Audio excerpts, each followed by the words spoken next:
நிறைய பேருக்கு இருக்கிற சந்தேகம் என்னென்னா, உயில்ல என் பேர் இருந்தாலும் அதை மட்டுமே வச்சு சொத்து உரிமை கோர முடியாது.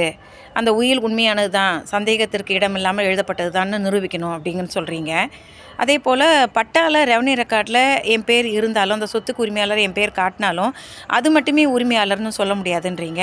அதே போல் பதிவு செய்யப்பட்ட ஆவணம் உன் சேல் டீடு ரெஜிஸ்டர்ட் டாக்குமெண்ட்டாக இருந்தாலும் அது மட்டுமே நீ தான் அந்த ஓனர்ஷிப் டைட்டிலுக்கு ஹோல்டர் அப்படின்னு சொல்ல முடியாது அப்படின்றீங்க.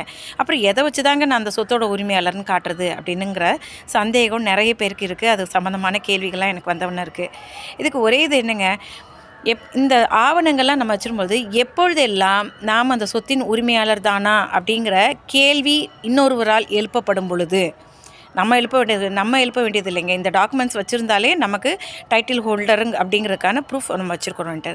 ஆனால் இன்னொருவர் அதுக்கான அந்த சொத்துக்கான உரிமை கோரும் பொழுது நீதிமன்றத்தில் கேட்கக்கூடியது சாட்சியம், எவிடன்ஸு அப்படிங்கிறது தான். அந்த அந்த அந்த சாட்சியங்களை நிரூபிக்கிறதுக்கு இந்த ஆவணங்கள்லாம் நமக்கு உறுதுணையாக இருக்கும் அப்படிங்கிறதுனால தான் இந்த இதெல்லாம் கேட்குறாங்க. இந்த ஆவணங்கள் மட்டுமே அதை உறுதிப்படுத்திடாது. அதோடு சேர்த்து சம்பவ சாட்சியங்கள், இந்த சம்பவத்தோட சூழ்நிலைக்கு, அந்த கேஸோட சூழ்நிலைகள் இதெல்லாம் கருத்தில் வச்சுக்கிட்டு தான் நீதிமன்றம் அந்த சொத்திற்கு யார் உரிமையாளர் அப்படிங்கிறத முடிவு செய்யும். அப்படிங்கிறதுனால இந்த ஆவணங்கள், பதிவு செய்யப்பட்ட இந்த ஆவணங்கள் ரெவன்யூ ரெக்கார்டில் நம்மளுடைய பெயர்கள் மாற்றம் செய்யப்பட வேண்டியது, இவையெல்லாம் முக்கிய தேவைகளாக இருக்கின்றன.